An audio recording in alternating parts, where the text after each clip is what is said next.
the magical butter. This is a machine that does all the grinding and the cooking of plant material for you, keeps it at a steady temperature so you don't have to worry about messing up your plant material and rendering it basically ineffective. Probably the best gift that I have ever gotten. And it's just because I am somebody who likes to make things in the kitchen, but the thought of wasting plant material like that and messing it up had me really nervous. I hate doing things for the first time. It's just such a process, and I tend to stress about that stuff. So that's why this was amazing, because it got me into this hobby. You don't have to have a lot of prior knowledge of the process of making an oil or a butter or a tincture before you step into using this. It's really easy to basically do everything that you need to do because the guide explains everything, and all you're really doing is decarbing if your plant material requires that, and then you're putting everything in here and leaving it up to the machine. Now let's answer a few questions that you might have about this machine. So number one, does it decarb? If you are using a plant material that needs to be decarbed, no, it does. This machine itself does not decarb. This is basically for grinding and cooking at a steady temperature.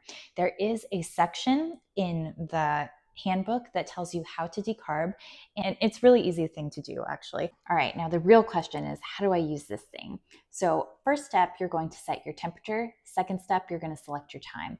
And your handbook is going to be your best friend here because it tells you what temperature to select depending on whether you're making butter, oil, or tincture.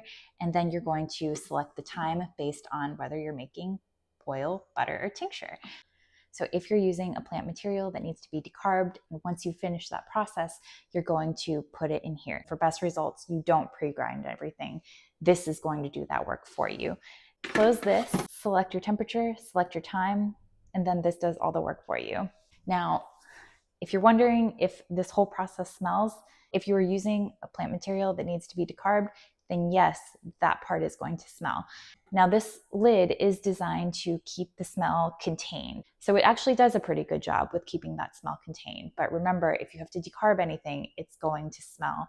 If you decide to decarb somewhere else and then you make your butter later in a different location, then I'd say you're pretty safe from this not smelling.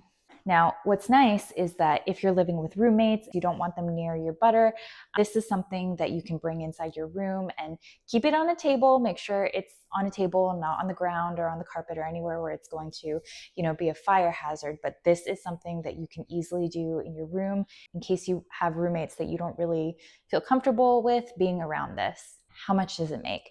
You can make between 2 and 5 cups of oil, butter, or tincture. Now, as far as the ingredients that you're going to need, it's going to differ between the oil, butter, and tincture. But what you definitely need is lecithin. I like to use the sunflower lecithin. The lecithin is kind of what helps that binding process. And then for oil, I like to use coconut oil. Again, the guide has a more in-depth list of what oils you can use. The butter, I would highly recommend clarified butter, or otherwise known as ghee. The thing with clarified butter is that the water and the milk solids are taken out, and so it's closer to that 100% level of pure fat.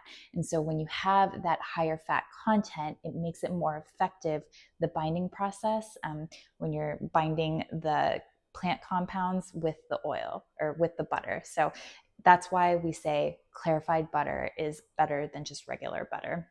Now, as far as tincture, I've never made tincture before, but I believe it's vegetable glycerin that you'll use.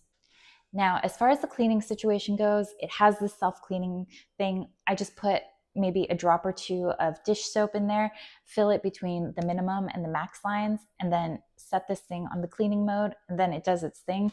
So it's really easy to clean. What you want to make sure is that the electrical parts, like for instance, the wire cord is unplugged and you don't get water near any of that. Just wipe down the outside with a damp dishcloth and you should be good to clean this thing. This thing is easy to clean and maintain.